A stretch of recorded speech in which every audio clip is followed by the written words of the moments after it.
The ballroom fell silent when Valentina Greco raised her hand. She didn't even try to hide the disgust on her face. She stared at Dylan Porter, then said loud enough for everyone to hear, "Stupido, you show up to my daughter's recital dressed like a tradesman? This is why single fathers shouldn't be allowed in prestigious programs." The crowd gasped. Some laughed nervously. One woman whispered to her companion, "Does he even know what fork to use? Or does he eat with his hands?" Dylan didn't flinch. He stood there, calm but his jaw tight, his hand never leaving his daughter's shoulder. He looked like someone they could dismiss, until an older man in an impeccable suit stood from the corner table and everything changed. They had judged him without knowing a single thing. When the truth came out, it left them all speechless. Let us know. What would you say to Dylan? Before we jump back in, tell us where you're tuning in from. And if this story touches you, make sure you're subscribed, because tomorrow, I've saved something extra special for you. Dylan Porter wasn't the kind of man who commanded attention in upscale social circles. At 37, he moved through life with the quiet confidence of someone who had nothing left to prove to anyone but himself. His calloused hands and perpetually paint-stained fingernails told the story of honest work, though they revealed nothing of the empire he once helped build. Each morning began the same way, rising at 5:30 a.m. sharp, preparing breakfast with the precision of someone who understood that small rituals created stability. The Harrington Academy Spring Gala was not his natural habitat. Crystal chandeliers cast prismatic light across marble floors while a string quartet played softly in the corner. Women in designer gowns glided past buffet tables laden with foods Dylan couldn't pronounce. Men in tailored suits discussed stock portfolios and vacation homes in the Hamptons. Dylan stood near the refreshment table in his only suit, a navy piece he'd bought off the rack 3 years ago for his daughter's enrollment interview. It was clean and pressed, but unmistakably humble next to the bespoke creation surrounding him. His daughter, Sophie, had begged him to attend. She was performing a violin piece she'd been practicing for months, her small fingers working tirelessly each evening after he returned from the restoration site. Dylan would sit in their modest apartment above the hardware store, listening to her practice while he sketched building designs he no longer had the credentials to submit professionally. Her determination reminded him so much of her mother that sometimes he had to leave the room to collect himself. The other parents had always kept their distance. Dylan understood why. He arrived at school functions in his work truck, usually running late from a job site. He couldn't contribute to fundraising galas or sponsor school wings. His conversations about structural integrity and historical preservation techniques didn't mesh well with discussions of private jets and summer homes in the Mediterranean. The mothers looked through him as if he were part of the catering staff. The fathers never extended invitations to their golf outings or networking dinners.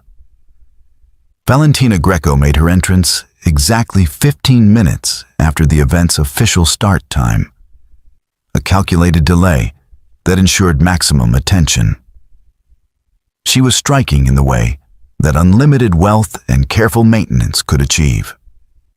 Her Valentino gown probably cost more than Dylan's annual rent. Diamonds glittered at her throat and wrists, cold fire that announced her status before she spoke a word. She was the Academy's largest donor, a real estate magnate who had transformed Boston's waterfront with luxury developments that displaced entire neighborhoods. Her daughter, Isabella, was Sophie's only friend at Harrington. The two girls had bonded over their shared love of music, spending lunch periods discussing composers and techniques. Dylan had met Valentina exactly twice before, both times brief exchanges where she'd looked at him the way someone might notice a stain on expensive upholstery, mildly annoyed but not worth extensive consideration. When Sophie's turn came to perform, Dylan felt his chest tighten with familiar pride and anxiety. She walked to the center of the small stage they'd erected, her violin tucked under her chin, wearing the simple black dress they'd found at a consignment shop. She looked so small under the lights, so vulnerable. Then she began to play. The piece was Vivaldi, complex and demanding. Dylan watched her fingers dance across the strings, watched the concentration on her face, watched the way she lost herself completely in the music, just like her mother used to. For those 4 minutes, nothing else existed. The whispers about his worn suit faded. The sidelong glances disappeared. There was only Sophie and the music she was creating. When she finished, the applause was enthusiastic. Dylan clapped until his hands hurt, his eyes burning with tears he refused to let fall in public.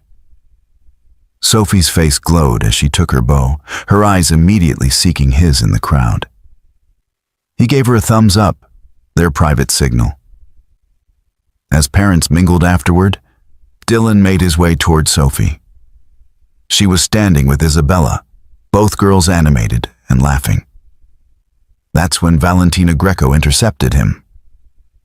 "Mr. Porter," she said, her Italian accent thickening with disdain. She looked him up and down with unconcealed judgment. "I need to speak with you about your daughter's friendship with Isabella." Dylan stopped, immediately on alert. "Is there a problem?" "The problem, Mr. Porter, is appropriateness." Valentina's voice carried, drawing attention from nearby groups. "Isabella is being groomed for a certain caliber of social circle. Your daughter, while musically adequate, comes from a very different world." "They're friends," Dylan said quietly. "They enjoy each other's company. Friendship is a luxury that must be strategic at this level," Valentina continued, her voice rising. Several parents had stopped their conversations to listen. "Isabella will attend preparatory programs in Europe this summer. She will be introduced to families of significance. Your daughter's presence in her life is becoming a distraction from more suitable associations." Dylan felt heat rising in his chest, but kept his voice level. "Sophie makes Isabella happy.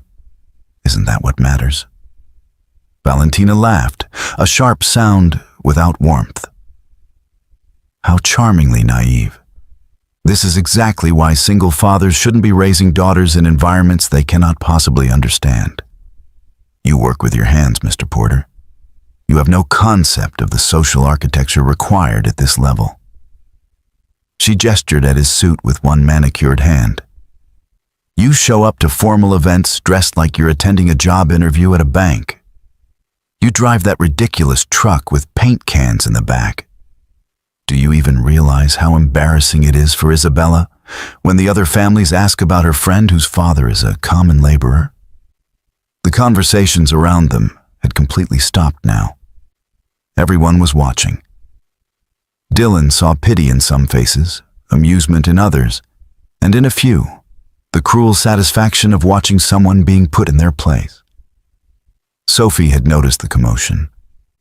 Her face was pale, her joy from the performance evaporating as she watched her father being humiliated. "Mrs. Greco?" Dylan began, but she cut him off. "It's Signora Greco, and I'm not finished. I have tried to be tolerant. I have tried to make allowances because Isabella is fond of your daughter. But this cannot continue. You may think that by enrolling Sophie here, you've given her access to a better life. But you're fooling yourself. She will always be the scholarship girl with a father who shows up smelling of turpentine." Valentina stepped closer, her voice dropping to a harsh whisper that somehow still carried. "Stupido. You think you belong here? You think your daughter belongs here? This academy is for families who understand legacy, who understand cultivation of proper connections. You are a painter of houses, Mr. Porter. A man who climbs ladders for a living. The kindest thing you could do for Sophie is to withdraw her and enroll her somewhere more suited to her station. Dylan's hands clenched at his sides, but his voice remained steady. Sophie earned her place here through her talent and hard work. She has every right to be here. Rights? Valentina's eyebrow arched. How American. This isn't about rights, Mr. Porter. This is about knowing your place. And your place is not among us. She turned to the crowd, playing to her audience now. This is what happens when we let compassion override common sense. We dilute excellence. We compromise standards. We allow people who cannot possibly appreciate what we've built to contaminate it with their mediocrity. Dylan looked past her to where Sophie stood, tears streaming down her face. Isabella had her arm around her friend, looking at her mother with an expression of confused hurt. In that moment, Dylan made a decision. He would not give these people the satisfaction of seeing him break. "If you'll excuse me," he said quietly, "I need to congratulate my daughter on her beautiful performance." He walked past Valentina Greco with his head high, ignoring the whispers that erupted in his wake. When he reached Sophie, he knelt down to her level, wiping her tears with his thumb.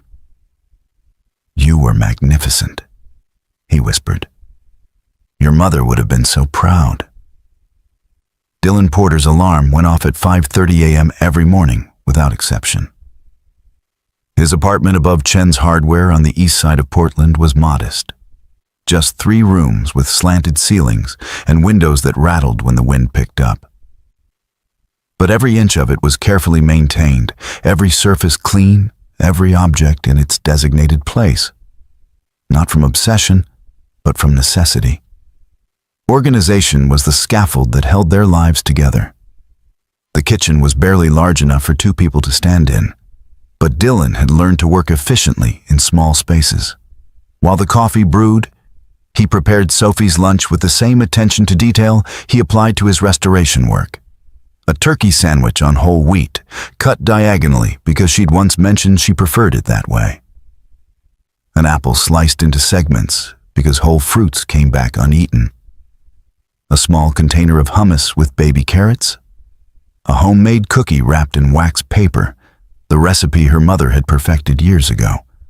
Preparing and narrating this story took us a lot of time, so if you are enjoying it, subscribe to our channel. It means a lot to us. Now, back to the story. He tucked a note into her lunch bag, a ritual he'd started the first day of kindergarten and never stopped. Today's read: "The music you make brightens the whole world, especially mine. Love, Dad." Small words that carried the weight of everything he couldn't always express when exhaustion made him quiet in the evenings. Their apartment told a story of 2 lives, intertwined. Sophie's violin stood in its stand near the window where the light was best for practice. Dylan's drafting table occupied the corner of the living room, covered with sketches and blueprints he worked on late at night, projects that would never be built but kept his skills sharp and his mind engaged. The walls were covered with Sophie's artwork from over the years, a gallery of her growth from crayon scribbles to sophisticated watercolors. On the bookshelf sat framed photographs. Sophie at various ages, always smiling. Dylan and Sophie together at parks, museums, concerts, and one photo that Dylan's eyes always found, even when he wasn't consciously looking. A wedding photo, faded now, showing a younger Dylan in a tuxedo standing beside a woman whose beauty came from the intelligence in her eyes and the warmth of her smile. Elena Porter had been an architect, brilliant and passionate about sustainable urban design. The renovation site where Dylan currently worked was a Victorian mansion in the historic district, a project that required the kind of meticulous attention to period accuracy that few craftsmen possessed anymore. He'd been hired by the Morrison Historical Society to restore the ornate plasterwork, hand-painted ceiling medallions, and intricate crown molding. It was skilled work that paid decently, but offered no benefits, no security, no path to advancement. His co-workers were good men who worked hard and went home to their families. They knew Dylan was raising a daughter alone, but they didn't pry. They'd seen the occasional sketch he made during lunch breaks and ribbed him good-naturedly about being too fancy for regular construction work. Dylan took the jokes with grace. These men had accepted him without judgment, and that was worth more than they knew. The other parents at Harrington Academy saw a house painter. They didn't see the precision required to match 150-year-old plaster techniques. They didn't see the chemical knowledge needed to safely remove lead paint without damaging original surfaces. They didn't see the architectural understanding required to assess structural integrity while preserving historical authenticity. They saw calloused hands and assumed simple thoughts. Dylan's truck was a 1998 Ford F-150 with 200,000 miles on it. The paint was faded. The passenger door had a dent from a parking lot incident years ago, and the bed was perpetually filled with drop cloths, paint cans, and equipment. It was utilitarian and unglamorous. Everything the luxury vehicles in Harrington's parking lot were not. But it was paid off, reliable, and served its purpose. Every evening at 6 p.m., Dylan finished work and drove straight to Harrington to pick up Sophie from after-school music practice. He was always the last parent to arrive, still wearing his work clothes because there was no time to go home and change. The other parents collected their offspring in business attire or athleisure that cost more than Dylan's weekly grocery budget. They chatted about weekend plans and vacation destinations while Dylan stood apart, smelling of mineral spirits and joint compound. Sophie never complained. She would bounce out of the music room, violin case in hand, and chatter about her day during the drive home. She told him about the pieces her teacher wanted her to learn, about the composers she was discovering, about her dreams of someday performing in concert halls. Dylan listened to every word, asking questions that showed he understood the technical challenges she described, offering encouragement that wasn't empty praise, but genuine appreciation of her skill. Their evenings followed a comfortable pattern. Homework at the kitchen table while Dylan prepared dinner, usually simple fare but always nutritious and made from scratch. Then Sophie's practice time, an hour and a half of scales and pieces that Dylan had learned to appreciate even when his ears grew tired. He would sit on the worn couch with his sketch pad, drawing while she played, the scratch of his pencil a quiet accompaniment to her music.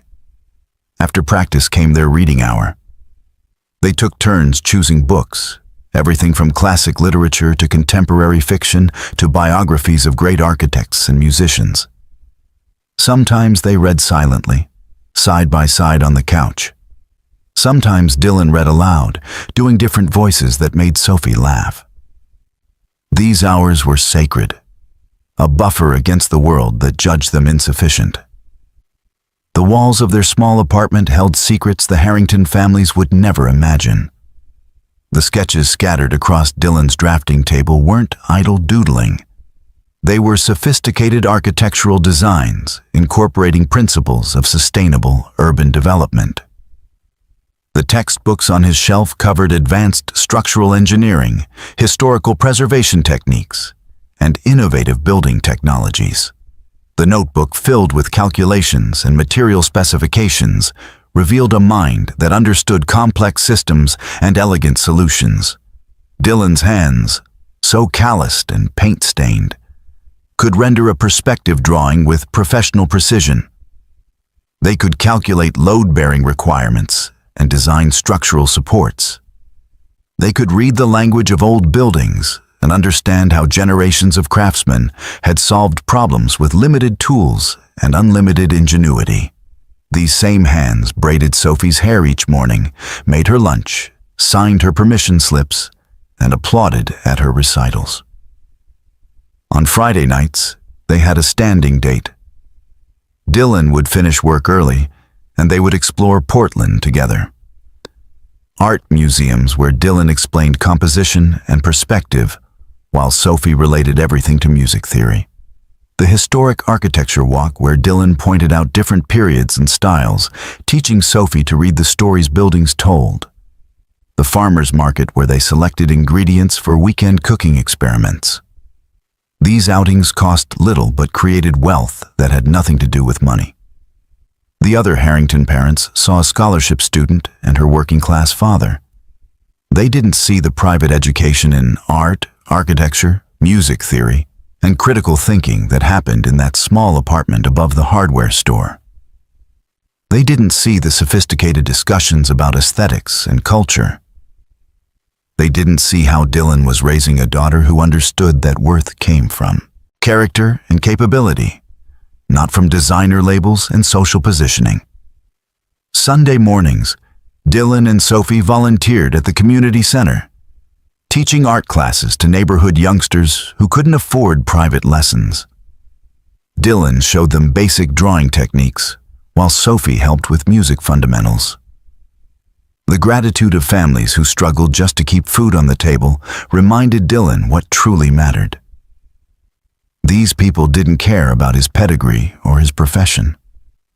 They cared that he showed up consistently and treated their loved ones with respect. In the quiet moments after Sophie fell asleep, Dylan would stand in her doorway watching her breathe. This perfect person he and Elena had created. The weight of raising her alone never lessened, but neither did his determination. He was enough. They were enough. Together, they were building a life of substance, even if the Valentina Grecos of the world couldn't recognize it. The night after the gala humiliation, Dylan sat at his drafting table, unable to focus on the sketch before him. The apartment was quiet, Sophie finally asleep after crying herself into exhaustion. The other students had been cruel the next day at school, emboldened by their parents' gossip. "My mom says your dad is basically a janitor," one girl had announced at lunch. "Isabella's mom says you don't really belong here." Dylan pulled open the bottom drawer of his drafting table, the one that stuck slightly and required a specific angle to open. Inside, beneath old sketch pads and rolled blueprints, was a wooden box. He hadn't opened it in over a year. His hands trembled slightly as he lifted the lid. The first item was a photograph, professional and glossy. It showed a younger Dylan, clean-shaven and wearing an expensive suit, standing in front of a gleaming glass building. Beside him stood Elena, radiant in a tailored dress, her dark hair pulled back to reveal the elegant line of her neck. They were holding a model of a building between them, their faces alight with pride and possibility. The caption at the bottom read, "Porter and Associates Architects win International Sustainable Design Award." Dylan traced Elena's face with his finger, remembering everything about that day. They'd been 28 years old, partners in every sense of the word. The building in the model was the Seattle Community Center, their breakthrough project that had garnered international attention. It was a masterpiece of sustainable design, incorporating solar arrays, rainwater harvesting, green roofs, and passive heating and cooling systems while maintaining classical aesthetic beauty. Elena had been the visionary. She saw buildings not as isolated structures, but as living parts of urban ecosystems. She understood how architecture could heal communities rather than divide them. Her designs were revolutionary in their thoughtfulness, creating spaces that served multiple income levels, that brought people together rather than segregating them by wealth. Dylan had been the engineer who made her visions possible. He could translate her soaring ideas into structural reality, finding elegant solutions to seemingly impossible challenges. Together, they'd been formidable. Porter and Associates had been more than a firm, it was a mission. They'd wanted to prove that beautiful, sustainable architecture didn't have to be the exclusive domain of the wealthy. The next item in the box was a leather portfolio, worn now but still quality. Dylan opened it to reveal newspaper clippings, magazine features, and award certificates. Young architects revolutionize urban planning. Porter and Associates bring sustainable design to low-income communities. Husband-wife team wins Humanitarian Architecture Prize. There were photographs of their projects. An affordable housing complex in Oakland that used innovative modular design to create beautiful, efficient homes. A community library in Phoenix that served as a cooling center during heat waves while generating its own power. A mixed-use development in Denver that included market-rate condos, subsidized housing, commercial space, and public parks in seamless integration. Dylan remembered the 80-hour weeks, the passionate arguments about design philosophy, the thrill of seeing their ideas take physical form.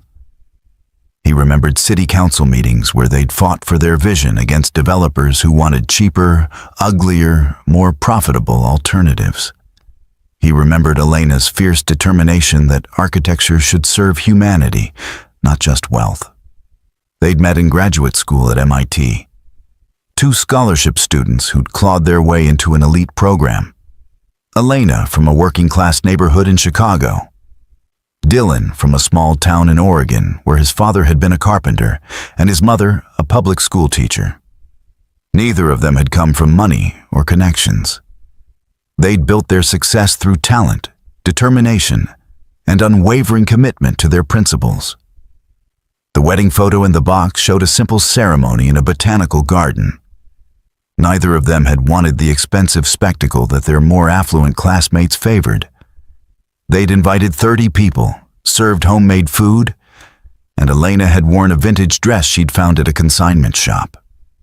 It had been perfect. A celebration of love rather than a display of wealth. Sophie had been born 3 years into their marriage. Dylan could still remember holding her for the first time, this tiny person who was half him and half the woman he loved more than he'd thought possible. Elena had taken 6 weeks of maternity leave, then returned to work with new fire. She wanted to build a better world for their daughter, one where housing was a right, where public spaces welcomed everyone, where architecture served the common good. The firm had been thriving. They'd just secured funding for their most ambitious project, a comprehensive redevelopment of a struggling Portland neighborhood that would provide mixed-income housing, green spaces, community facilities, and job training centers.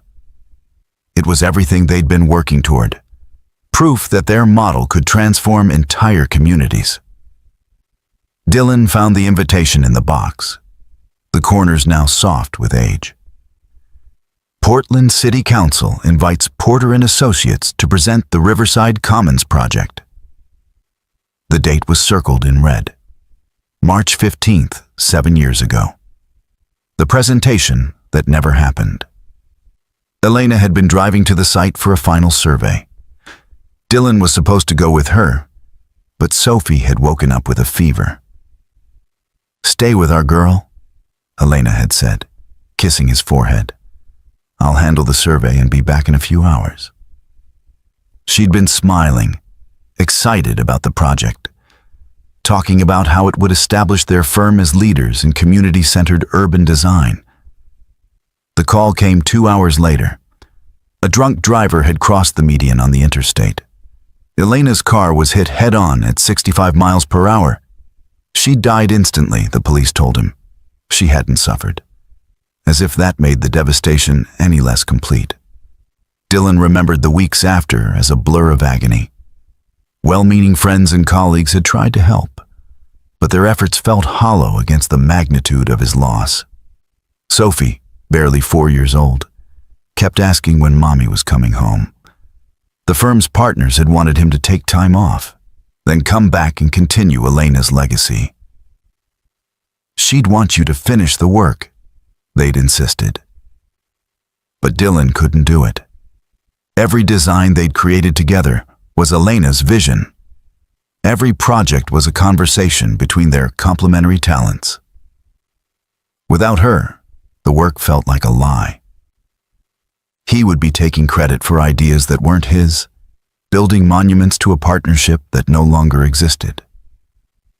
And Sophie needed him in a way that allowed for no divided attention. The dissolution of Porter and Associates had been financially catastrophic. Dylan had walked away from his equity, from ongoing projects, from a reputation he'd spent years building. The other partners had been bewildered and then angry. Investors threatened lawsuits. Clients demanded he honor his commitments. But Dylan was drowning in grief and responsibility. He could barely function enough to get Sophie to preschool and keep her fed. The complex demands of running an architectural firm were impossible.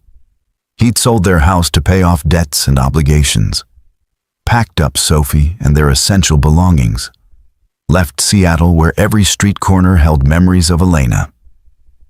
They'd moved to Portland, to this modest apartment above a hardware store, because it was affordable and anonymous. Because no one here knew him as half of Porter and Associates. Because he could rebuild something smaller but more manageable. The owner of Chen's Hardware, an older man named Thomas, who'd immigrated from Taiwan 40 years earlier, had offered Dylan handyman work. Dylan had accepted gratefully. The work was simple, requiring only a fraction of his skills, but it was honest and it paid the rent. Thomas never asked about Dylan's past, or why a man with his obvious education was fixing leaky faucets and painting trim. Within 6 months of Elena's death, Dylan had transformed from an award-winning architect to a restoration craftsman. The transition hadn't been a dramatic fall so much as a deliberate descent. Each step away from his former life, a conscious choice made in the dark hours when Sophie slept and grief threatened to consume him whole. Thomas Chen had been the first person in Portland to offer Dylan something beyond pity. The older man had watched Dylan fix a broken shelf in the hardware store with an efficiency that suggested deeper expertise. "You know buildings," Thomas had observed. Not a question, but a statement. "I have customers who need good restoration work, historic homes, people who care about doing it right. Interested?" Dylan had hesitated. Restoration work was several rungs below architecture on the professional ladder. But Sophie needed stability, food, routine. She needed a father who came home at predictable times, who wasn't traveling to project sites or locked in his office until midnight reviewing plans. She needed someone present, not someone brilliant, but absent. "Yes," Dylan had said simply. "I'm interested." Thomas had nodded, asking nothing more.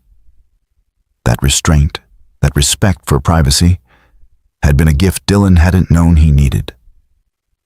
In Seattle, everyone had wanted to discuss his loss, to offer therapeutic platitudes, to suggest timelines for his grief. Thomas simply handed him a list of clients and said, "Good work speaks for itself." The first projects had been humbling. Scraping paint from Victorian trim, repairing cracked plaster, matching historical color palettes. Work that required patience and attention to detail, but nothing like the intellectual challenge of designing a building from foundation to roof. Dylan's MIT education and years of innovative design experience were monumentally overqualified for determining the correct shade of cream for an 1890s dining room. But there was unexpected solace in the simplicity. When his hands were busy with tangible tasks, his mind couldn't spiral into the abyss of what he'd lost. When he was matching the grain pattern on replacement molding, he wasn't thinking about the Riverside Commons project being completed by other architects. When he was carefully restoring hand-painted ceiling medallions, he wasn't imagining Elena's reaction to designs he'd never create. The work also connected him to something Elena had valued deeply: preservation. She'd always argued that sustainable architecture wasn't just about new construction, but about honoring and maintaining existing structures. "The greenest building is the one already built," she used to say. "We just need to help it function better." In his small way, Dylan was continuing that philosophy.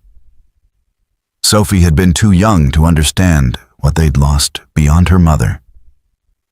She didn't know that the cramped apartment was a vast reduction from their spacious Seattle home. She didn't know her father had once commanded six-figure fees for design consultations. She knew only that Daddy went to work, came home, and was always there when she needed him.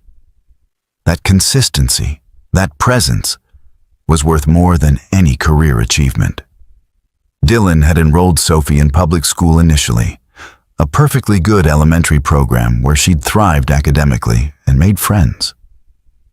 But when her music teacher had pulled him aside to discuss Sophie's exceptional talent, everything shifted.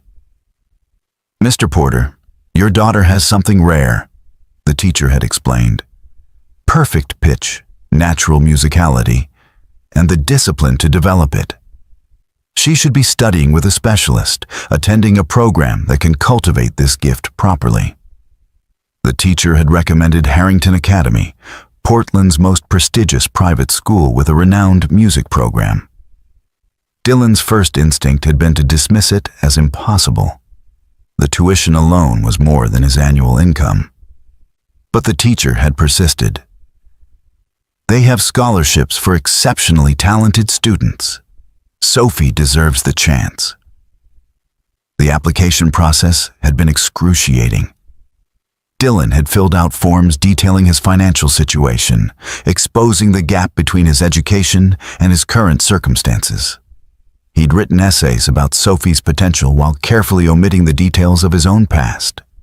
The interview had been worse, sitting across from administrators who clearly couldn't reconcile his credentials with his profession. "You have a master's degree from MIT in architecture," one had noted, confusion evident. "Yet you work in restoration?" "I work with my hands to support my daughter," Dylan had answered. "My education serves me well in understanding structural systems and historical building techniques." They'd accepted Sophie on a full scholarship, a decision Dylan suspected was based entirely on her audition performance, and nothing to do with him. The letter had specified that Sophie was being admitted for her exceptional musical talent, and that the scholarship came with expectations of continued excellence. From the first day at Harrington, Dylan had known they were outsiders. The other families arrived in luxury vehicles, wore clothing that cost more than his monthly rent, discussed vacation homes and private tutors with casual ease. They looked at Dylan's work truck and paint-stained hands with barely concealed disdain.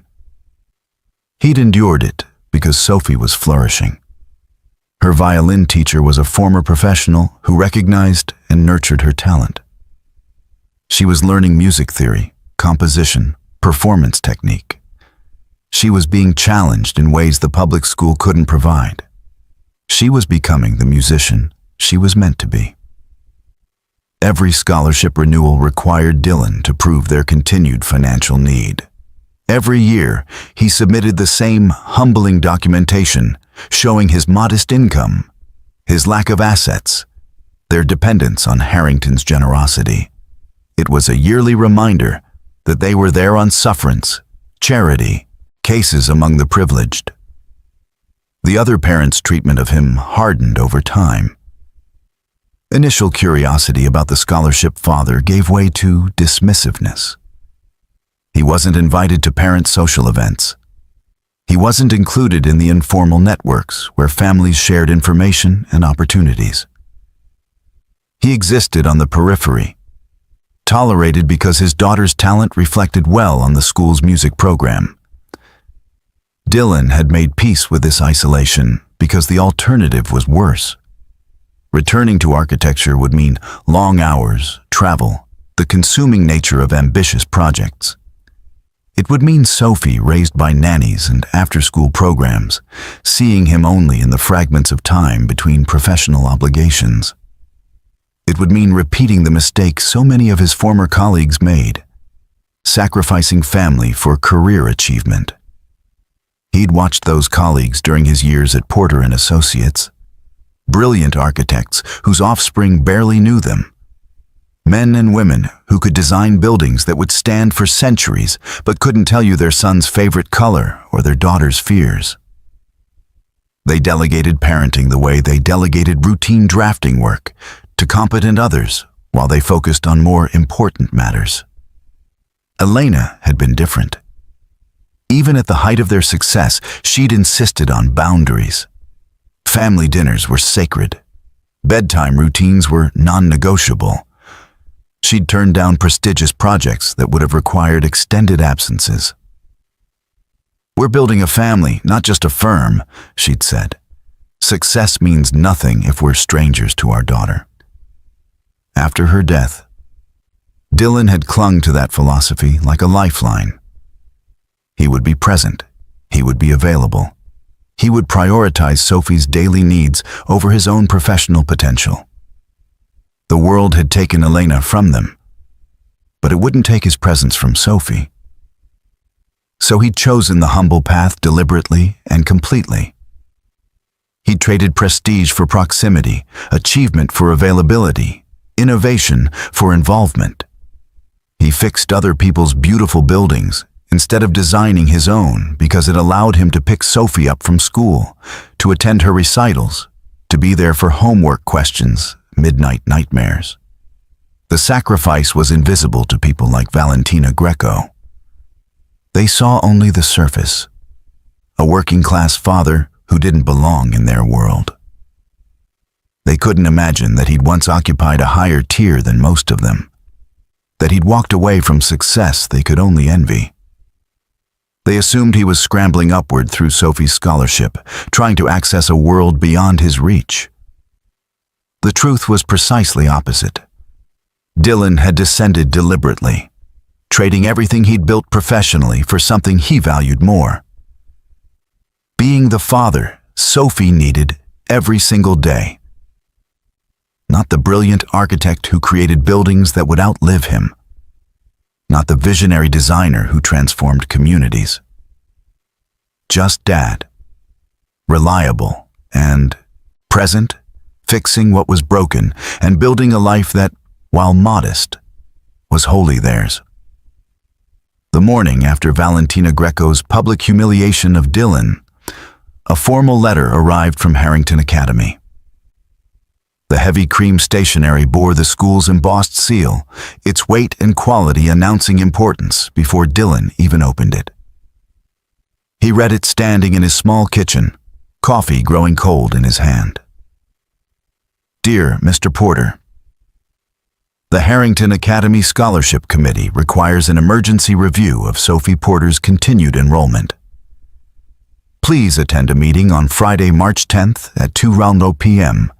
to discuss matters pertaining to family circumstances and student welfare. Attendance is mandatory. Failure to appear will result in immediate scholarship suspension." Dylan read it 3 times, searching for specifics that weren't there. Family circumstances could mean anything. Student welfare was deliberately vague. The mandatory attendance and threat of immediate suspension left no ambiguity about the power dynamic. He was being summoned, not invited. He called his supervisor at the Morrison restoration site, a decent man named Keith who'd always been flexible about Dylan's parenting responsibilities. "I need Friday afternoon off. School meeting." "Everything okay with Sophie?" Keith asked, concern genuine.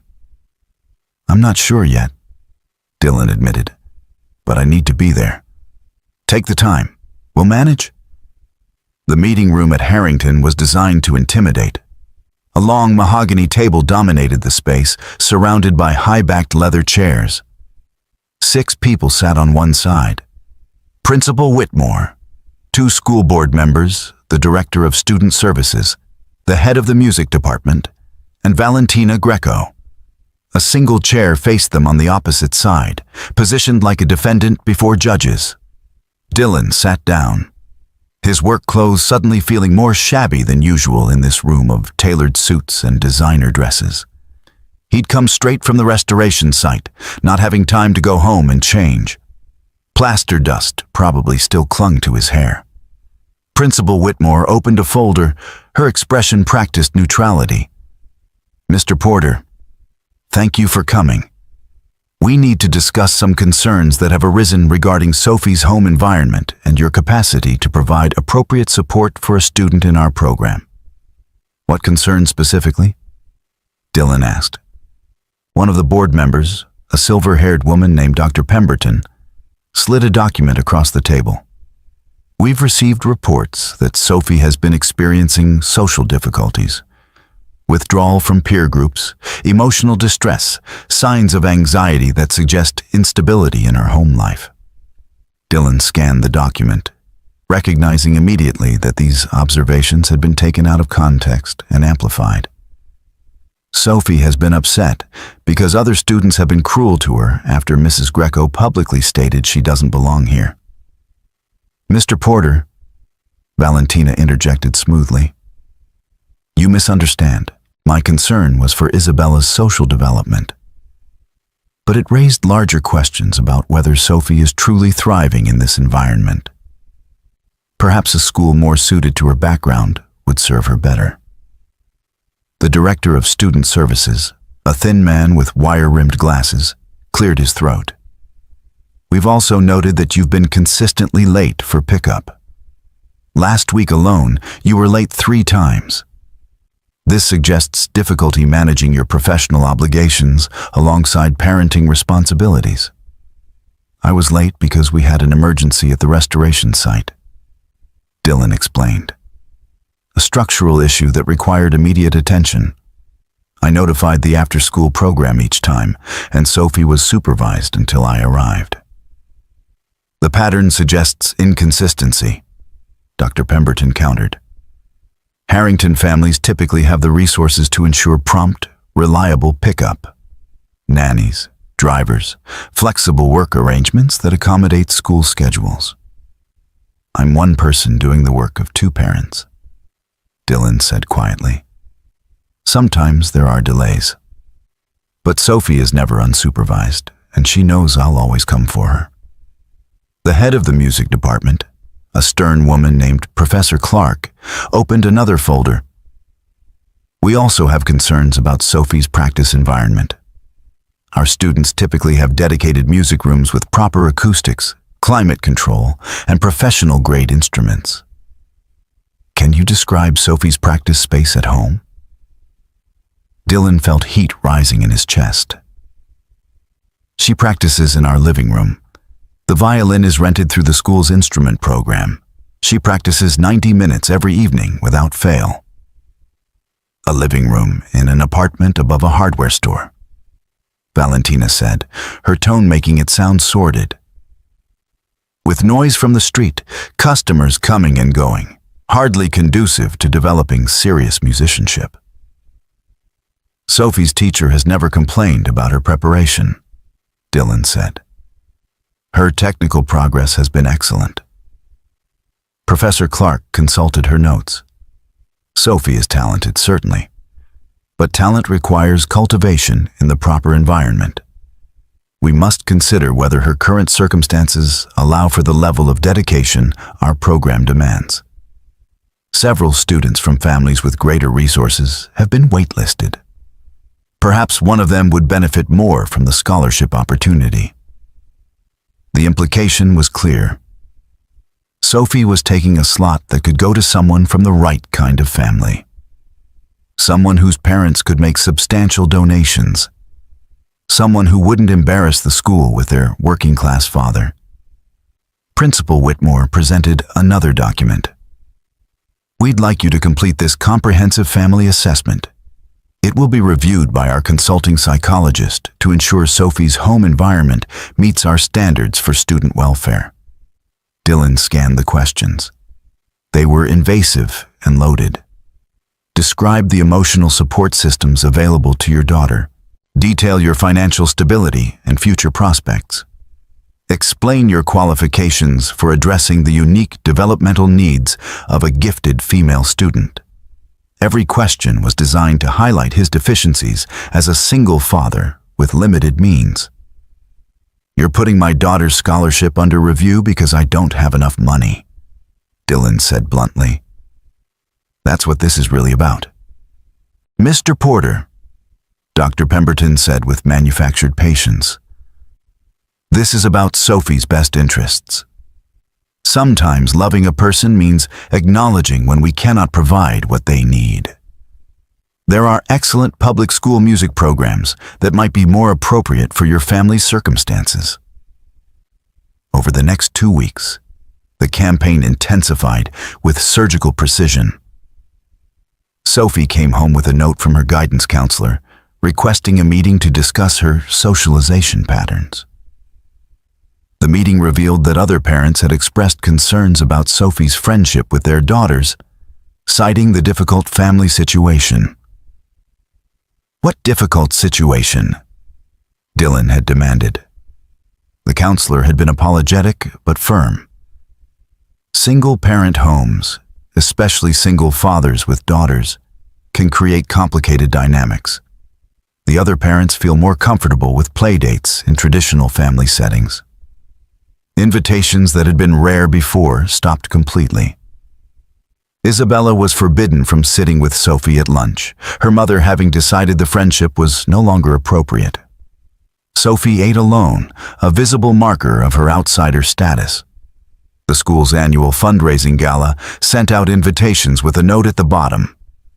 Suggested contribution, $5,000 per family. The amount was more than Dylan's monthly income.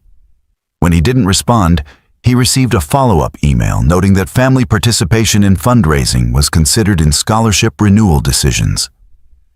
The music department announced a summer intensive program in Vermont, a month-long workshop with renowned instructors. Cost, $8,000 plus travel. Professor Clark mentioned casually that serious students were expected to attend. When Dylan explained he couldn't afford it, she'd frowned with disappointment. I see. Well, we'll make note of that. Anonymous notes started appearing in Sophie's locker. Charity case. Your dad is a janitor. You don't belong here. Sophie brought them home, trying to be brave, but Dylan saw how they wounded her. The parent WhatsApp group that Dylan had never been added to was apparently buzzing with gossip. He knew because other parents started looking at him differently, with pity or disdain, depending on their nature. Sophie reported that mothers were discussing his situation at pickup. Voices lowered, but not enough. The final blow came in the form of another letter. The scholarship committee had decided that Sophie's continuation at Harrington required additional conditions. Dylan must attend mandatory parenting workshops for single fathers, provide quarterly reports from a family therapist confirming Sophie's emotional well-being, and maintain perfect attendance for all school events, regardless of work conflicts. The message was clear. They were making it impossible for him to succeed, stacking requirements they knew he couldn't meet, building a documented case for removal. All orchestrated with polite language and expressed concern for Sophie's welfare, when the real goal was eliminating the scholarship student whose father embarrassed them. Dylan sat on the floor of Sophie's room long after she'd cried herself to sleep. The latest incident had been the cruelest yet. Sophie's violin teacher, under pressure from Professor Clark, had removed her from the spring recital's featured performance. The explanation was diplomatic but transparent. We feel Sophie might benefit from a less prominent role this year, given the various pressures she's experiencing. The featured piece had been Paganini, technically demanding and perfect for Sophie's advancing skills.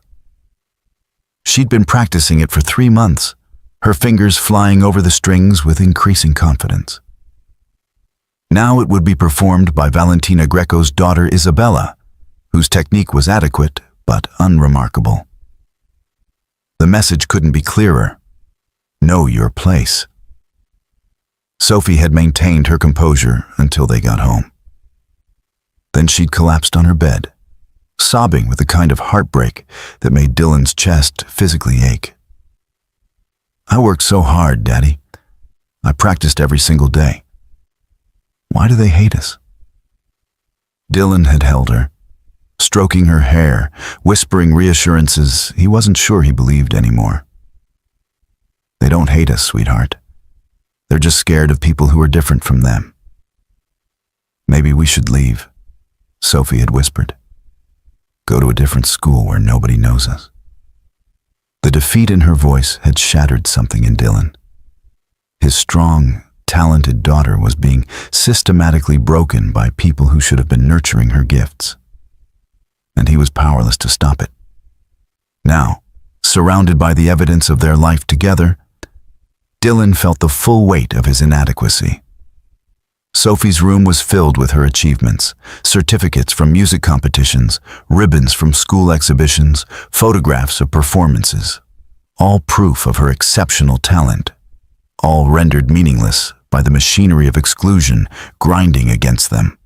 He pulled out his phone and scrolled through his contacts, stopping at a name he hadn't called in 6 years. Richard Morrison, his former business partner at Porter & Associates. Richard had taken over the firm after Dylan left, successfully completing the Riverside Commons project and several others. He'd reached out periodically over the years, always with the same message. When you're ready to come back, we have a place for you. Dylan had never responded. The idea of returning to architecture had felt like a betrayal of the choice he'd made, the life he'd built with Sophie. But now, staring at that name, he wondered if he'd been wrong.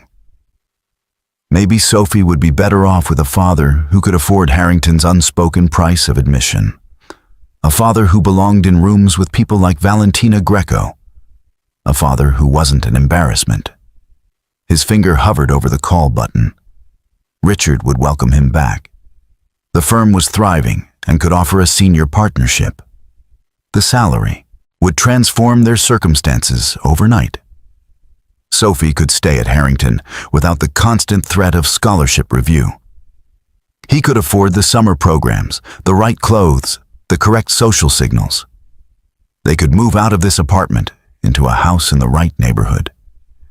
He could stop being the charity case and become someone the other parents had to respect. But at what cost? Dylan looked at the clock. 11:47 p.m.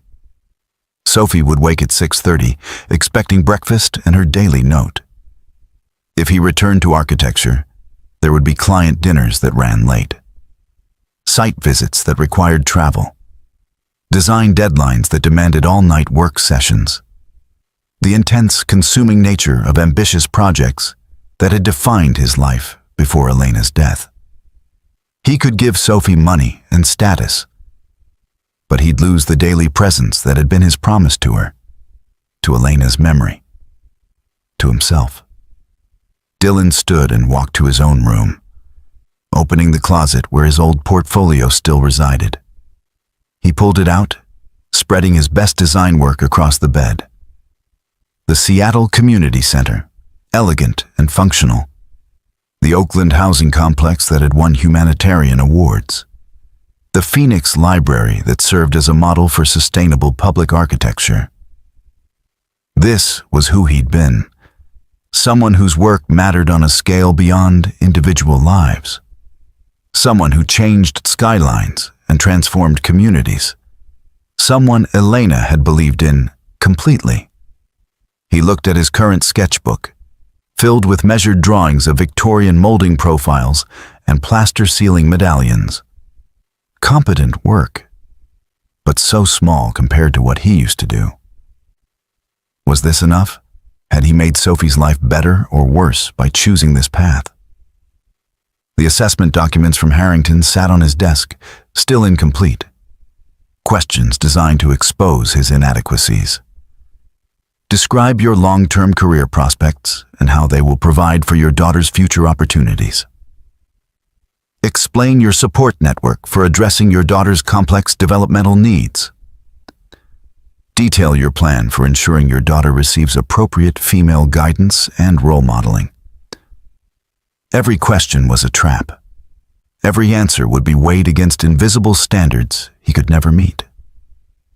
He was being judged by people who measured worth in dollar signs and social connections, people who couldn't conceive that value might exist in other forms. Dylan pulled Elena's photograph from his nightstand. She smiled at him across the years, forever 31, forever brilliant, forever gone. "I don't know what to do, Elle," he whispered. "I'm failing her. You'd know how to fight this. You always knew how to stand up to people like them." But Elena wasn't there to guide him. He was alone, making decisions that would shape Sophie's entire future. And he was drowning in doubt. His phone buzzed with an email, another message from the Harrington Parent Association about the upcoming gala fundraiser. The email included photographs from last year's event: women in evening gowns, men in tuxedos, champagne and elaborate floral arrangements. The caption read, "Join the Harrington family in supporting excellence in education." Dylan stared at the photographs, at these people who decided Sophie didn't belong in their family. At Valentina Greco, prominent in several shots, laughing with other donors. At the world of wealth and privilege that measured his daughter and found her wanting because of him.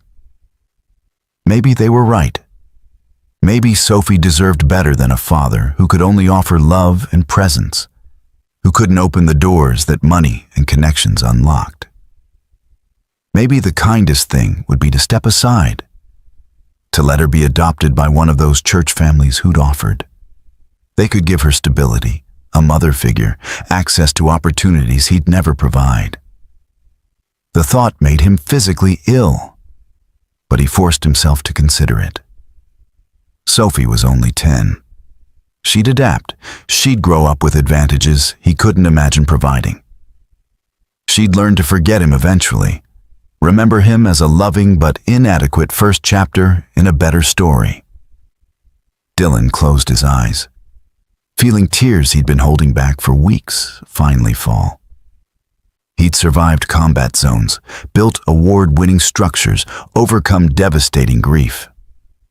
But this battle against systematic exclusion and quiet cruelty was breaking him in ways bullets and bombs never had. He didn't know if he was strong enough to keep fighting.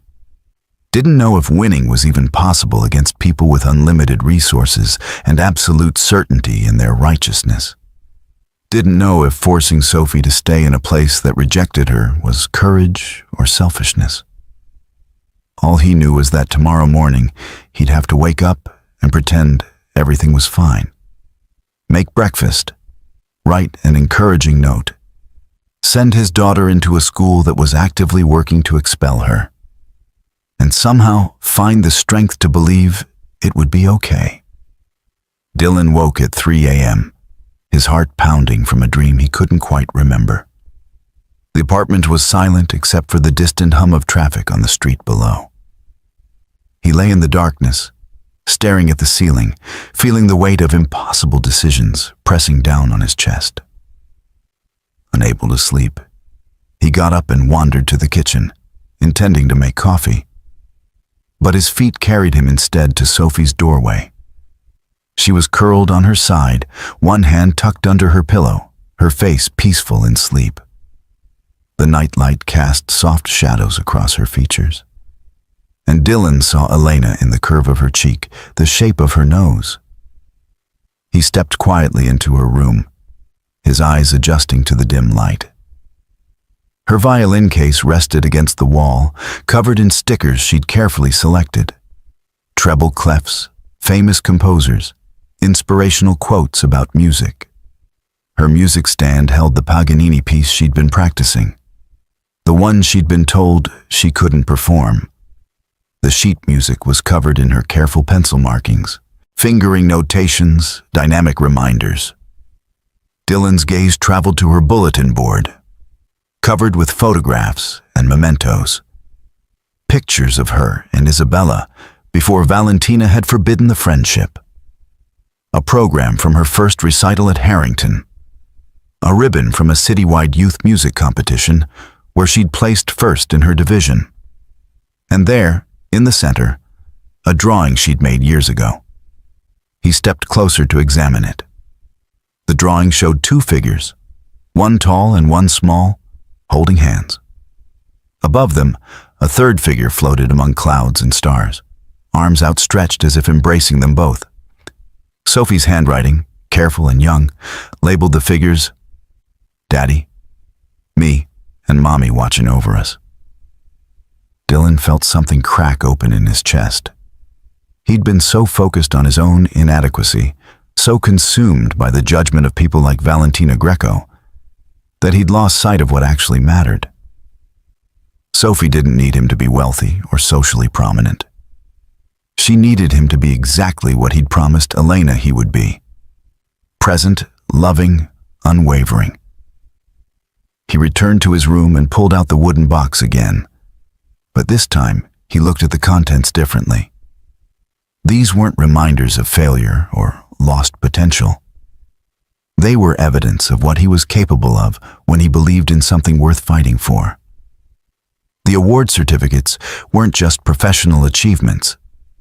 They represented battles won against developers who wanted to cut corners, against city officials who preferred the status quo, against cynics who said sustainable design for low-income communities was impossible. He and Elena had proven them all wrong through sheer determination and refusal to compromise their principles. Dylan pulled out a letter he'd saved, one of the last things Elena had written before her death. It had been intended for Sophie, to be given to her when she was older. He'd read it only once, on the first anniversary of Elena's death, and then tucked it away because the pain was too raw. Now he opened it again, his hand steadying as he read his wife's words. My darling Sophie, if you're reading this, it means I'm not there to tell you these things myself. But I need you to know who your father is. He's the strongest person I've ever met, not because of physical strength, but because he knows what matters and never wavers from it. When everyone else was designing buildings to impress other architects, your father designed buildings to serve people. When others chased prestige, he chased purpose. He's brilliant, Sophie, but more importantly, he's good. The world will try to tell you that success means wealth and status. Don't believe it. Success means staying true to your values, even when it costs you everything. Your father taught me that. He'll teach you too if you let him. Whatever challenges you face, remember that you come from people who fought for what was right, not what was easy. Your father will show you how to be brave. Trust him. Love him. He's the best man I've ever known. Dylan read the letter 3 times, hearing Elena's voice in every word. She'd known him better than he knew himself. She'd understood that his strength wasn't in buildings or awards, but in his capacity to love fiercely and protect what mattered most. He thought about the wooden box again, about the life it represented. He'd been looking at it as something lost, a past he'd abandoned. But maybe it was actually proof that he knew how to fight battles that seemed impossible. He'd taken on entire systems and won. He'd created something meaningful from nothing. He'd stood his ground against people who had more money and more power. Valentina Greco and her allies were just another kind of opponent, different from the ones he'd faced in his architectural career, but not fundamentally more formidable. They had wealth and social position, but those weren't unbeatable advantages. They were bullies hiding behind politeness and procedure, and bullies could be defeated. Dylan went to his drafting table and pulled out a fresh sheet of paper. He began to write. Not a design this time, but a strategy. He listed every attack they'd made, The emergency scholarship review, the invasive family assessment, the social isolation of Sophie, the removal from the recital, the impossible conditions being imposed. Then he analyzed each one, looking for weaknesses, inconsistencies, violations of Harrington's own stated policies.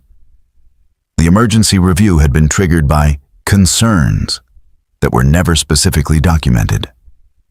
The family assessment included questions that violated privacy protections. The social isolation was being orchestrated by adults in positions of authority, not arising organically from students. The recital decision contradicted the music department's own merit-based selection criteria. The fundraising pressure violated scholarship agreements that explicitly stated financial contribution was not required. They'd been sloppy, confident that a single father with no resources couldn't fight back effectively. They'd underestimated him because they saw only the surface. The paint-stained hands, the old truck, the modest circumstances. They had no idea who they were actually dealing with. Dylan thought about the networks he'd abandoned when he left architecture. Former colleagues who owed him favors, journalists who'd covered his award-winning projects, education advocates who fought against exclusionary practices in elite schools, civil rights attorneys who specialized in discrimination cases. He'd walked away from that world, but the connections still existed if he chose to reactivate them. He pulled out his laptop and began drafting emails. To Richard Morrison, not asking for a job, but asking for a different kind of help. I need the contact information for that education reporter at the Portland Tribune, the one who covered our community center project. I have a story she might find interesting. To Sarah Chen, an attorney he'd worked with on zoning battles. Do you still handle discrimination cases? I think Harrington Academy is violating their own scholarship policies and possibly state education law. To Professor Williams at Portland State, who taught educational equity. Would you be willing to review some documents related to a private school's treatment of scholarship students? I think you'll find the patterns disturbing. Dylan worked through the night, building his case with the same meticulous attention to detail he'd once applied to architectural plans. Every claim would be documented. Every attack would be cataloged. Every policy violation would be highlighted.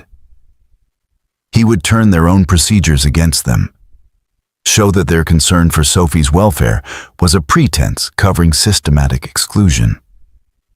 As dawn light began filtering through the windows, Dylan heard Sophie stirring. He closed his laptop and went to the kitchen, starting the coffee maker and pulling out ingredients for her favorite breakfast, blueberry pancakes shaped like music notes. When she emerged from her room, eyes still sleepy, he had everything ready. "Good morning, sweetheart," he said, kissing the top of her head. She looked at him curiously, sensing something different in his demeanor. "Are you okay, Daddy?" Dylan knelt down to her level, taking both her small hands in his. "Sophie, I need you to listen to me carefully. Some people are trying to make us leave Harrington. They think we don't belong there because we don't have as much money as they do. They've been making things difficult, making you feel like you're not good enough." Sophie's eyes filled with tears. "I know. I'm sorry, I'm not—" "Stop," Dylan said firmly but gently. "You have nothing to apologize for. You are extraordinarily talented. You work harder than any other student in that music program. You earned your place there through your own merit, and nobody has the right to take that away from you." "But Mrs. Greco said—" "Mrs. Greco is wrong," Dylan interrupted. "And I'm going to prove it. We're going to fight this, Sophie. Together. Because your mother didn't raise a quitter, and neither did I. Do you understand?" Sophie nodded slowly, something like hope flickering in her eyes. "We're not leaving?" Not unless they drag us out kicking and screaming, Dylan said with a slight smile. And even then, they're going to have one hell of a fight on their hands. For the first time in weeks, Sophie smiled genuinely. She threw her arms around Dylan's neck, holding tight. He held her back, feeling the strength that had carried him through combat and loss and grief flowing back into his bones. He'd been looking at this wrong, seeing himself as insufficient when he should have been seeing himself as a fighter who'd temporarily forgotten how to fight. Valentina Greco had made a critical mistake. She'd assumed Dylan's quiet demeanor meant weakness. She'd confused his humble circumstances with lack of capability. She'd thought she could crush him because he was alone. She had no idea what was coming. The formal hearing was scheduled for a Tuesday morning at Harrington Academy's main conference room. Dylan had received the official notification 2 weeks prior, a document heavy with legal language and institutional authority. The letter specified that the Scholarship Review Board would conduct a comprehensive evaluation of Sophie Porter's continued eligibility for financial assistance, and that Mr. Dylan Porter's presence was mandatory. Dylan arrived 15 minutes early, wearing the same navy suit he'd worn to the spring gala. This time, though, he carried a leather briefcase that had once held architectural plans for projects worth millions. Inside were carefully organized documents, correspondence, recordings, and evidence he'd been methodically gathering for 3 weeks. The conference room was designed to intimidate. A massive table dominated the space, surrounded by high-backed chairs upholstered in burgundy leather. Portraits of Harrington's founders lined the walls, stern men in Victorian attire staring down with expressions of perpetual judgment. Windows overlooked the manicured grounds where students from wealthy families played during recess, a visible reminder of the world Dylan was supposedly unfit to access. The review board was already seated when Dylan entered. Principal Whitmore sat at the head of the table, flanked by Dr. Pemberton and 3 other board members Dylan recognized from various school functions. Valentina Greco occupied a seat slightly apart from the official board, present as the concerned parent who had initiated the review process. The school's attorney, a sharp-featured man named Mr. Blackwell, sat with a stack of folders before him.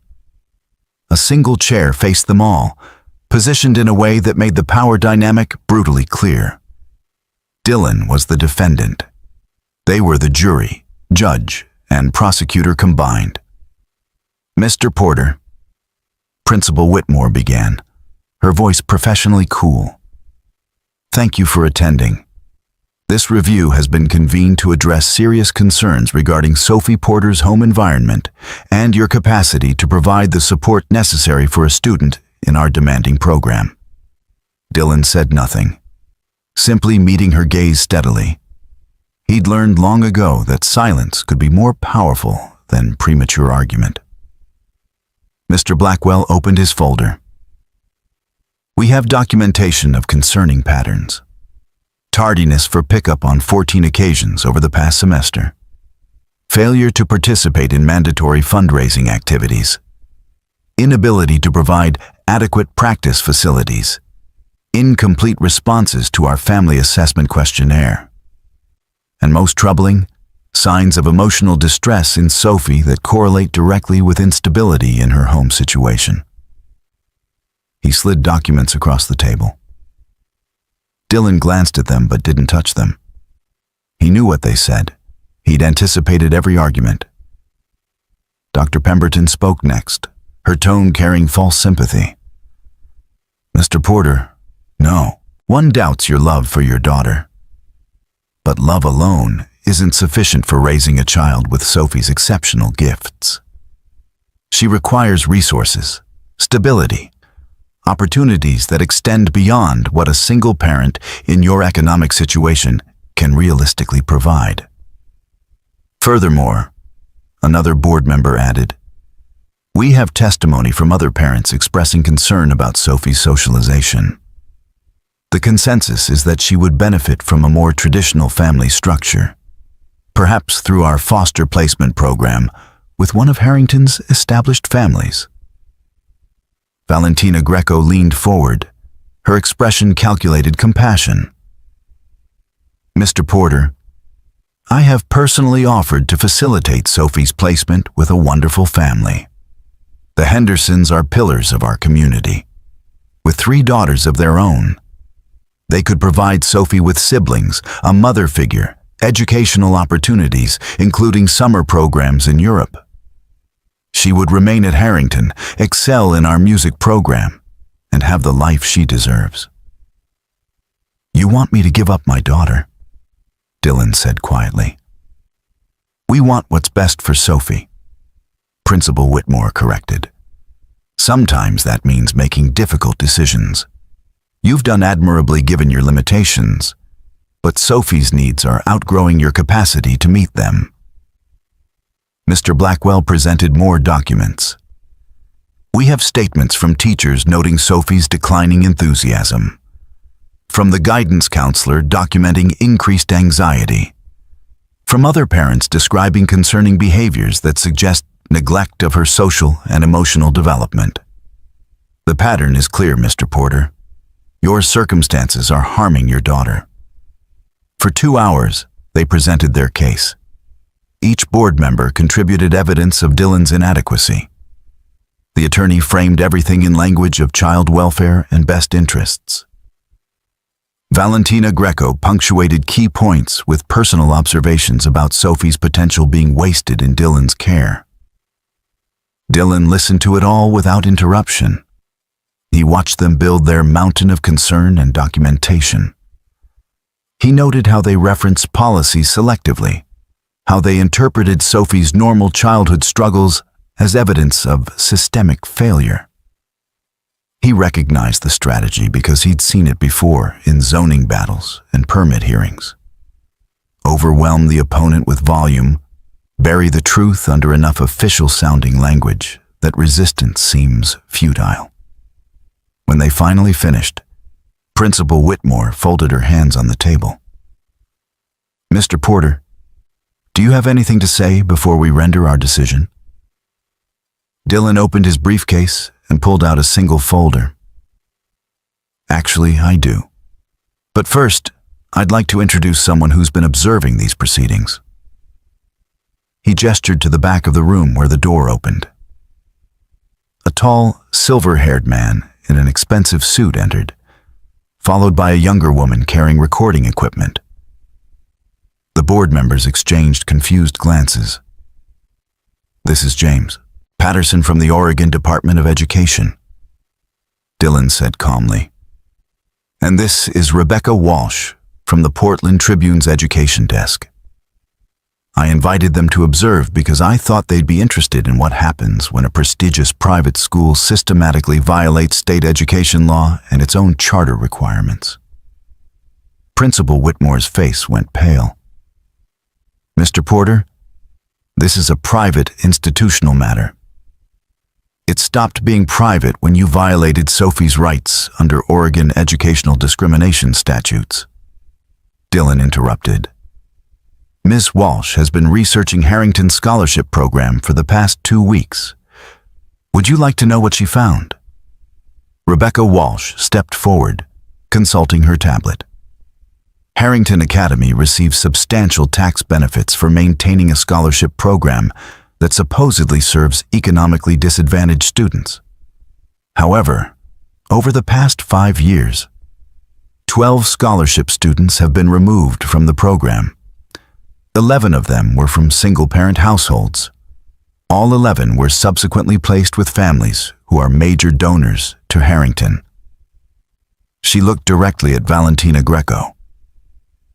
In fact, Mrs. Greco has personally facilitated 4 such placements, each resulting in the receiving family making substantial financial contributions to the school. The pattern suggests systematic abuse of the scholarship program to funnel students toward wealthy donors. Mr. Blackwell stood abruptly. These are serious allegations without foundation. I have the foundation right here, Dylan said, opening his folder. Emails between Principal Whitmore and board members discussing how to encourage scholarship families to withdraw voluntarily. Text messages between Mrs. Greco and other parents coordinating the social isolation of Sophie. Recording of Professor Clark admitting that Sophie's removal from the recital was not merit-based, but rather done to appease major donors. He spread documents across the table. I also have testimony from 3 former Harrington families whose children were removed from the scholarship program under similar circumstances. Affidavits from teachers who were pressured to file negative reports about students whose parents didn't fit Harrington's social profile. And financial records showing the correlation between scholarship removals and donation increases. James Patterson spoke for the first time, his voice carrying quiet authority. The Department of Education takes violations of scholarship program requirements very seriously. If Harrington has been using its tax-advantaged scholarship program as a mechanism for social engineering and fundraising, that's fraud. The school could lose its accreditation and tax-exempt status. Dr. Pemberton found her voice. This is outrageous. We have acted entirely within our rights. You've violated your own charter? Dillon said, his voice hardening. Your scholarship criteria specify that continuation is based solely on academic performance and adherence to school rules. Sophie has a 3.9 GPA and has never violated a single school policy. Yet, you've subjected her to reviews based entirely on my economic status and family structure, both of which are explicitly protected categories under your own non-discrimination policy. He pulled out another document. This is Harrington's official policy on scholarship students, approved by your own board 5 years ago. It states clearly that scholarship families are full members of the school community and will not be subject to different standards or expectations. Yet you've demanded I attend parenting workshops, submit to psychological evaluation, and participate in fundraising at levels impossible for my income. All conditions never imposed on non-scholarship families. Principal Whitmore's composed facade was cracking. Mr. Porter, you're mischaracterizing our concerns, am I? Dillon's voice cut through her protest. Let's talk about those concerns. You claim Sophie shows signs of emotional distress. I have emails showing that Mrs. Greco instructed other parents to exclude Sophie from social activities. You arranged that distress deliberately, then used it as evidence against me. He turned to Valentina. You told students that Sophie didn't belong here. You forbade your daughter from being her friend. You publicly humiliated me to establish a narrative that would justify removal. This wasn't about Sophie's welfare. This was about eliminating a scholarship student who reminded your donors that not everyone here comes from wealth. Valentina's face flushed with anger. How dare you? I dare because I have proof, Dillon said simply. The silence in the conference room was absolute. Valentina Greco stared at Dillon with an expression that cycled through shock, rage, and finally, the cold calculation of someone reassessing a badly misjudged opponent. Principal Whitmore's hands trembled slightly as she reached for her water glass. The other board members exchanged panicked glances, suddenly aware that the comfortable authority they'd wielded moments ago had evaporated. James Patterson from the Oregon Department of Education stepped forward, his presence transforming the dynamic entirely. I've been reviewing Harrington Academy's scholarship program administration for the past 10 days, based on complaints Mr. Porter filed with our office. What I've discovered is deeply troubling. He placed a tablet on the table, turning it so the board members could see. This is a data analysis of your scholarship program over the past 7 years. The pattern is unmistakable. Scholarship students from single-parent households are retained at a rate 60% lower than those from two-parent households, despite having equivalent or superior academic performance. Students whose parents cannot make substantial financial contributions face review processes at 4 times the rate of other scholarship recipients. Principal Whitmore attempted to interject. Our review processes are designed to ensure student welfare. Your review processes are designed to create justification for removal. Patterson interrupted, his tone sharp. I've examined 15 cases in detail. In every instance, the actual concerns raised could have been addressed through standard support services that Harrington provides to non-scholarship families. But scholarship families were instead subjected to invasive evaluations, impossible conditions, and systematic pressure to withdraw. Dr. Pemberton's voice was defensive. We have the right to maintain standards. You have the obligation to apply those standards equally. Patterson countered. Harrington Academy receives over $2 million annually in tax benefits for operating an accredited scholarship program serving economically disadvantaged students. Those benefits come with legal requirements. You've violated at least 7 state education statutes and your own charter provisions. Rebecca Walsh from the Portland Tribune had been typing rapidly on her tablet. Now she looked up, her expression one of journalistic satisfaction at uncovering a significant story. I've also been investigating the financial connections. Mrs. Greco, you've facilitated the placement of 4 scholarship students with donor families over the past 3 years. Those same families subsequently made combined donations exceeding $800,000 to Harrington. That's not charity, that's effectively purchasing students. Valentina's composure finally shattered. This is slander. Those families provided loving homes to students who needed them. The donations were separate charitable contributions. The timeline suggests otherwise, Walsh said, consulting her notes. In each case, initial donor contact occurred within 2 weeks of the scholarship student's placement. Donations were formalized within 60 days. And in 3 of the 4 cases, the placed students were removed from scholarship status and converted to full tuition students paid for by their new families, freeing up scholarship slots that remained mysteriously unfilled the following year. She turned to Principal Whitmore. Which reduced your scholarship obligations while maintaining the tax benefits. That's fraud, Principal Whitmore. That's using vulnerable families as pawns in a fundraising scheme. Dillon had remained quiet, letting the evidence speak. Now he pulled out one final document. This is a letter from the Henderson family, the people Mrs. Greco suggested should adopt Sophie. They were very forthcoming once I explained the situation. Apparently, Mrs. Greco approached them 6 weeks ago with what she called an opportunity to add a musically gifted daughter to their family, while making a meaningful contribution to Harrington's music program. The suggested contribution was $250,000. He slid the letter across the table. The Hendersons are decent people who are genuinely interested in helping a young person in need. They had no idea they were being recruited as part of a scheme to remove scholarship students and replace them with donor-funded alternatives. Mr. Blackwell, the school's attorney, had been rapidly consulting his own files. His face had gone ashen.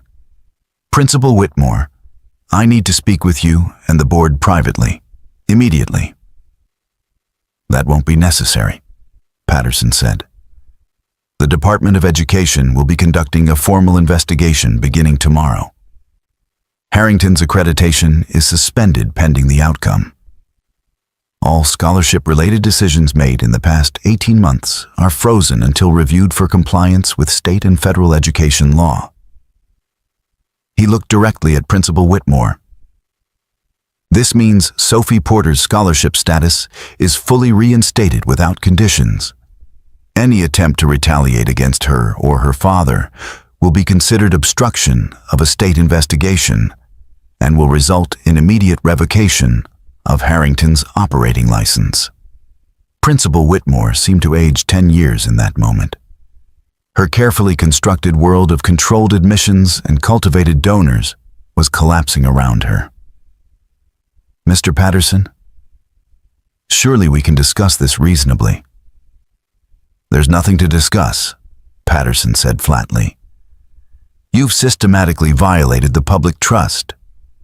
Private schools that accept tax benefits for scholarship programs are bound by strict compliance requirements.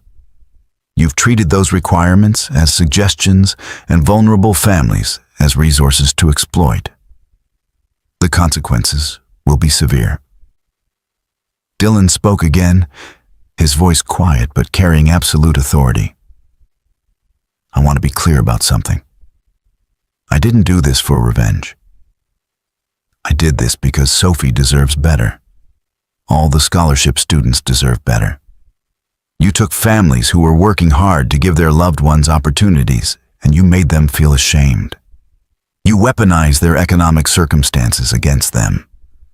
You created a system where students earned their places through merit, but were judged by their parents' bank accounts." He looked at each board member in turn. "Every single scholarship student at this school has talent that earned them admission. They work harder than most of your donor family's offspring because they understand the value of the opportunity.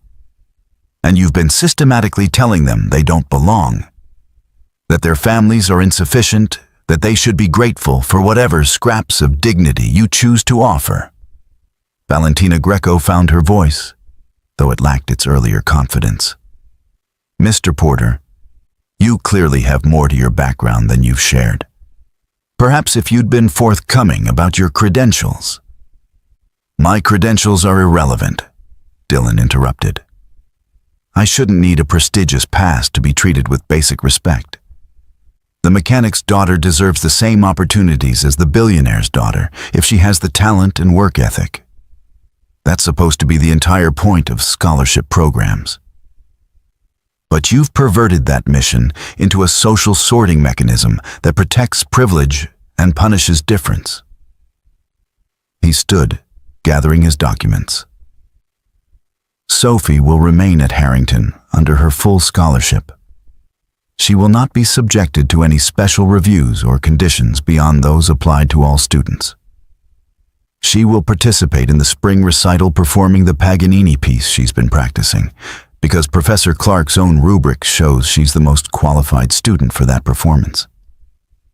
Professor Clark, who had been silent throughout the confrontation, nodded weakly. "Of course, Sophie's technical ability is exceptional. The change was administrative, not artistic." "The change was discriminatory," Dylan corrected. "And it ends now." Rebecca Walsh closed her tablet. "My article goes live tomorrow morning. I'll be documenting the Department of Education's investigation and following up with interviews from affected families. Mr. Porter has provided contact information for several former Harrington families who are willing to share their experiences." She looked at Valentina Greco with particular focus. "I'm also investigating the financial relationships between scholarship placements and donor contributions. If there's evidence of fraud or exploitation, criminal charges may follow." Valentina stood abruptly, her chair scraping harshly against the floor. "I will not sit here and be slandered. Your attorneys will advise you to cooperate fully with the investigation," Patterson said calmly, "and to hope that the district attorney's office doesn't find sufficient evidence for criminal prosecution. Using your position on the school board to facilitate what amounts to child trafficking for fundraising purposes is a serious felony, Mrs. Greco." The color drained from Valentina's face. Without another word, she grabbed her designer handbag and left the conference room, her heels clicking rapidly down the hallway in retreat. Principal Whitmore seemed to collapse inward. "The board will need to meet to discuss our response. The board will cooperate completely with the state investigation," Patterson said firmly. And you'll immediately suspend all scholarship review processes pending establishment of new oversight procedures. I'll be assigning a compliance monitor who will have full access to all student records and administrative communications. He handed her a business card. My office will be in contact tomorrow with a formal notice of investigation and a list of required documentation. I suggest you retain counsel, Principal Whitmore. The violations are serious enough that personal liability may attach. Dylan walked toward the door, then paused. One more thing. The other scholarship families who've been made to feel unwelcome here deserve an apology and assurance that the harassment will stop.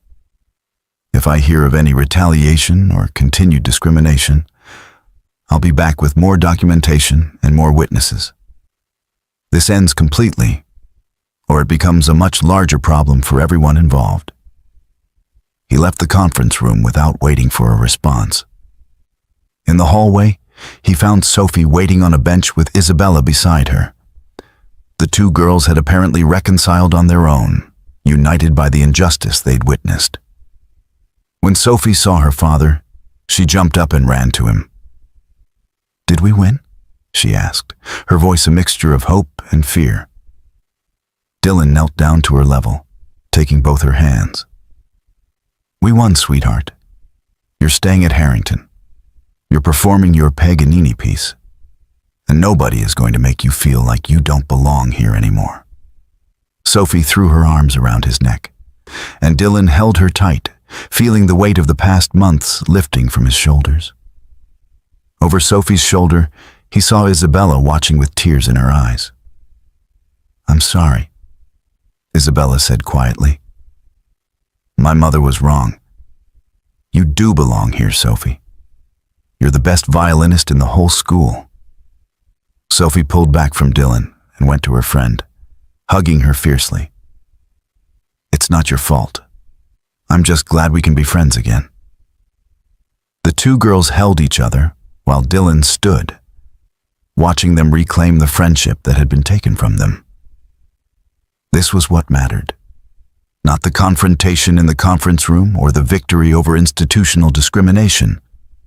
The fact that Sophie could stand in these hallways with her head high, knowing she belonged because of her talent and character, not despite her father's economic circumstances. Over the next week, changes rippled through Harrington Academy. Principal Whitmore took an immediate leave of absence. 3 board members resigned. The Department of Education's investigation became front-page news, with Rebecca Walsh's article sparking a broader conversation about private school accountability and scholarship program integrity. Dylan received calls from 4 other private schools in Portland, each apologizing for similar treatment of scholarship families and requesting his input on reforming their policies. He agreed to consult, using his architectural background and experience with institutional systems to help design more equitable approaches. The most surprising call came from Richard Morrison, his former business partner. "I read the Tribune article," Richard said. "I had no idea what you'd been dealing with. Listen, I know you chose the craftsman's path for Sophie's sake, and I respect that. But we're designing a new community center in Southeast Portland. Mixed-income housing, public spaces, sustainable systems, everything you and Elena believed in. I need someone who understands both the technical requirements and the human impact. Interested in consulting, flexible hours, work from home when needed, project-based so you control your schedule." Dylan had hesitated, then agreed. It wasn't a return to his old life, but rather an integration of past expertise with present priorities. He could contribute meaningfully to projects that mattered while maintaining the presence in Sophie's life that remained his primary commitment. Sophie's spring recital performance was transcendent. She played the Paganini with technical precision and emotional depth that had the audience on their feet before the final note faded. Dylan watched from the front row, his eyes burning with proud tears, as his daughter took her bows to thunderous applause. Afterward, several parents approached him, offering genuine apologies for their previous treatment. Dylan accepted them with grace, understanding that people could change when confronted with their own prejudices. Not everyone had been complicit in Valentina's scheme. Some had simply followed social cues without questioning the underlying injustice. 3 months later, the Department of Education released its findings. Harrington Academy was fined $500,000 and required to implement comprehensive reforms to its scholarship program. Valentina Greco faced criminal charges for fraud and child endangerment. The investigation revealed she'd been receiving kickbacks from families who adopted scholarship students, payments disguised as consulting fees for her real estate business. Dylan and Sophie stood in their small apartment one evening, looking at college brochures that had started arriving. Sophie was only 11, but conservatory programs were already expressing interest based on her performance videos. Juilliard, Curtis, Berkeley, schools that represented the pinnacle of musical education. "Do you think Mom would be proud of us?" Sophie asked, holding a photograph of Elena. Dylan pulled her close. "I know she would be. Not because of the schools interested in you or the case we won. Because you stood up for yourself. Because you stayed true to your music, even when people tried to make you feel small. Because you're kind and talented and brave." He looked around their modest apartment, at the life they'd built together. It wasn't the life he'd imagined when he and Elena had started their firm. It wasn't the prestigious career or the financial success or the professional recognition. But it was something more valuable, a relationship built on presence and love. A daughter growing into exactly who she was meant to be. "Your mother used to say that the best buildings are the ones that serve people, not the ones that impress other architects," Dylan said softly. "I think the same is true of lives. We've built something good here, Sophie. Something real and true and worth protecting." Sophie nodded, leaning against her father. "I'm glad we didn't give up." "Me too, sweetheart. Me too." Outside, the city lights of Portland glowed in the gathering dusk. Somewhere, other families were fighting their own battles against systems designed to exclude them. Other talented young people were being told they didn't belong because of circumstances beyond their control. Other single parents were questioning whether their love was enough. Dylan hoped that what had happened at Harrington would make those battles slightly easier, would remind people that worth wasn't measured in wealth or social position. That dignity was a right, not a privilege. That families came in many forms, all of them valid when built on love and commitment. He'd been a soldier of sorts in this battle, fighting not with weapons, but with documentation and determination. He'd been an architect again, but of justice rather than buildings. And most importantly, he'd been a father, protecting his daughter's right to pursue her dreams without shame or apology. In the end, that was the only credential that truly mattered. 5 years later, Dylan Porter stood in the wings of Boston's Symphony Hall, adjusting his tie for the 3rd time. The venue was magnificent, all soaring architecture and perfect acoustics, the kind of space he'd once dreamed of designing but now appreciated from a different perspective entirely. "You're more nervous than I am," Sophie said, appearing beside him in her concert dress. At 16, she'd grown into a poised young woman whose resemblance to Elena sometimes took Dylan's breath away. She carried her violin case with the casual confidence of someone who'd performed on stages across the country. "I'm allowed to be nervous," Dylan replied, kissing the top of her head. "It's not every day your daughter performs as a featured soloist with a major symphony orchestra." Sophie smiled. That same radiant expression Elena used to have when discussing a project she loved. "You know what Mom would say right now?" That technique is important, but the music has to come from somewhere true, Dylan answered, repeating words Elena had often used about architecture. That the audience can tell when you're just going through motions versus when you believe in what you're creating. Exactly. Sophie squeezed his hand. I'll see you after. And Dad? Thank you. For everything. She disappeared toward the stage entrance, leaving Dylan to find his seat in the audience. He wasn't alone. Thomas Chen sat beside him, the hardware store owner who'd given Dylan his first job in Portland and had become something like family over the years. Next to Thomas was Richard Morrison, whose community center project had evolved into a full partnership that allowed Dylan to practice architecture again on his own terms. Isabella Greco sat 2 rows ahead with her father.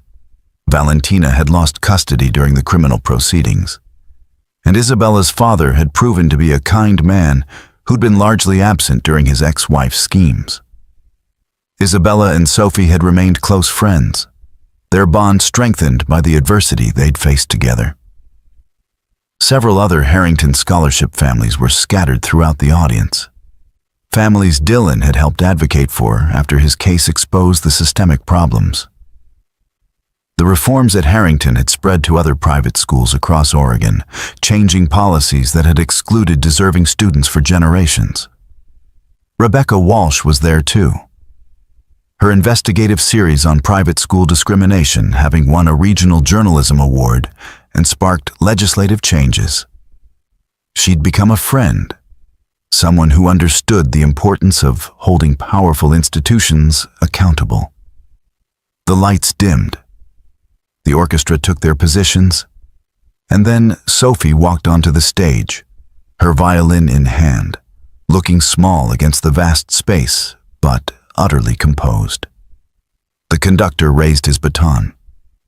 What followed was transcendent. Sophie performed a violin concerto she'd helped arrange, a piece that blended classical technique with modern sensibilities. Her fingers flew across the strings with technical precision, but it was the emotion she conveyed that made the performance extraordinary. You could hear her story in the music. Loss and resilience, struggle and triumph. The journey from a small apartment above a hardware store to this magnificent stage. Dylan watched through tears he didn't bother hiding. This was what they'd fought for. Not the prestigious venue or the recognition, but Sophie's right to develop her gifts without apology. Her right to stand on stages she'd earned through talent and dedication, not family connections or wealth. When the final note faded, the audience erupted. The standing ovation lasted 3 full minutes. Sophie took her bows with grace, her eyes finding Dylan's in the crowd. The look they exchanged said everything words couldn't capture. At the reception afterward, Dylan found himself surrounded by well-wishers. Several were former colleagues from his Porter and Associates days, people who'd followed his story and wanted to reconnect. Others were parents from Harrington, relationships that had evolved from hostile to respectful to, in some cases, genuinely friendly once people examined their own prejudices. A distinguished older woman approached, introducing herself as the director of the New England Conservatory. Mr. Porter, I wanted to speak with you about Sophie's future. We'd very much like her to consider our program when she graduates.